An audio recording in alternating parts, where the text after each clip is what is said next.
దేవుని స్తోత్రాలు. మీ అందరికీ వందనాలు. ఈ ఉదయకాల సమయంలో అందరూ లేచారా? ఈ అరుణోదయం సమయమున బైబిల్ చదువుకున్నారా? ప్రార్థన చేసుకున్నారా? దేవుడు ఈ ఉదయకాల సమయంలో నీతో మాట్లాడుతున్న మాట ఏంటంటే, హెబ్రీయులకు రాసిన పత్రిక 13వ అధ్యాయము 5వ వచనం 2వ లైన్, నిన్ను ఏమాత్రమును విడువను, నిన్ను ఎన్నడూను ఎడబాయను.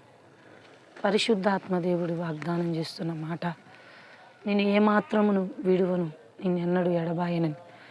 ఈ ఉదయకాల సమయంలో ఒకవేళ నీ జీవితంలో నీ భర్త నిన్ను విడిచిపెట్టాడని ఏడుస్తున్నావేమో, నీ స్నేహితులు నిన్ను విడిచిపెట్టారని ఏడుస్తున్నావా?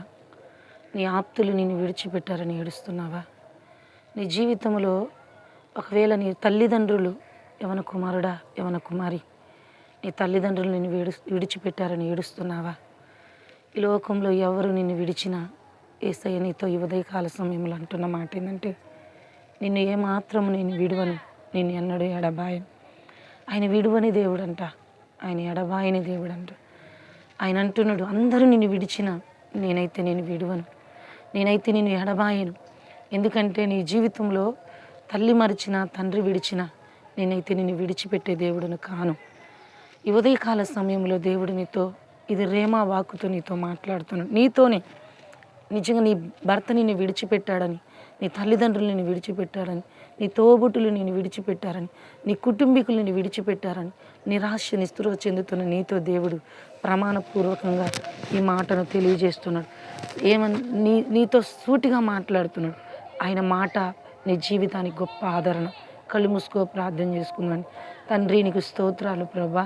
నజరేయుడైన యేసు నామములో ఈ ఉదయకాల సమయంలో అయా, హెబ్రీయులకు రాసిన పత్రిక 13వ అధ్యాయం 5వ వచనంలో అంటున్నాం, నేను ఏమాత్రము నేను విడువను, ఎన్నడూ నిన్ను ఎడబాయనని. పరిశుద్ధాత్ముడా, ఈ మాటను బట్టి నీకు వందనాలయ్యా. నీ బిడ్డలు అందరైతే నీ నాయన కృంగిపోతున్నారు, నువ్వు చూస్తున్న దేవుడు అయ్యా. ఈ ఉదయకాల సమయంలో నాయన అందరూ నన్ను విడిచిపెట్టారని ఎందరో ఏడుస్తున్నారు, ఎందరో దుఃఖపడుతున్నారు, ఎందరో కృంగిపోతున్నారు. కానీ నువ్వు విడువని దేవుడు, ఎడబాయని దేవుడు. అందును బట్టి నీకు స్తోత్రాలు. నీ బిడ్డలు ఎంతమంది అయా నాయన అప్పులతో ఉన్నారో, యేసు నామముల అప్పులనే బంధకాల నుంచి విడిపించండి. గర్భఫలం లేని బిడ్డల గర్భాలు తెరవండి. పరిశుద్ధాత్ముడ, ఉద్యోగాలు లేని బిడ్డలకు ఉద్యోగాలు అనుగ్రహించండి ప్రభా. నీకు స్తోత్రాలు. వ్యాపారస్తులకు లాభాలు దయచేయండి. కోర్టు కేసులు కొట్టివేయబడును గాక. రక్షణ లేని బిడ్డలకు రక్షణ, మారు మనసు లేని బిడ్డలకు మారు మనసు యేసు నామములో మీరు కలుగజేయండి ప్రభా. విడిపోయిన కుటుంబాలు కలపబడును గాక యేసు నామములో. పరిశుద్ధాత్ముడ అయా నీకు వందనాలు. ఇల్లు లేని బిడ్డలు ఇల్లు కట్టబడాలి. యేసయ్యా నీకు స్తోత్రాలు. యేసు నామములో దైవ సేవకుల్ని, సేవకురాలను దీవించండి, సంఘాలను దీవించండి. పరిశుద్ధాత్ముడా నీకు వందనాలు. యేసు నామములో ప్రభా, ఈ ఉదయకాల సమయంలో మ్యారేజ్ డే, బర్త్డే చేసుకునే బిడ్డలను మీరు దీవించండి. ప్రతి బిడ్డ చుట్టూ నీ కంచె కాపుదల భద్రతను దయచేయండి. ఈ ఉదయకాల క్షేమాభివృద్ధితో ప్రతి కుటుంబాన్ని మీరు దర్శించి ఆదరించమని అడుగుతున్నాం. అందును బట్టి నీకు వందనాలు.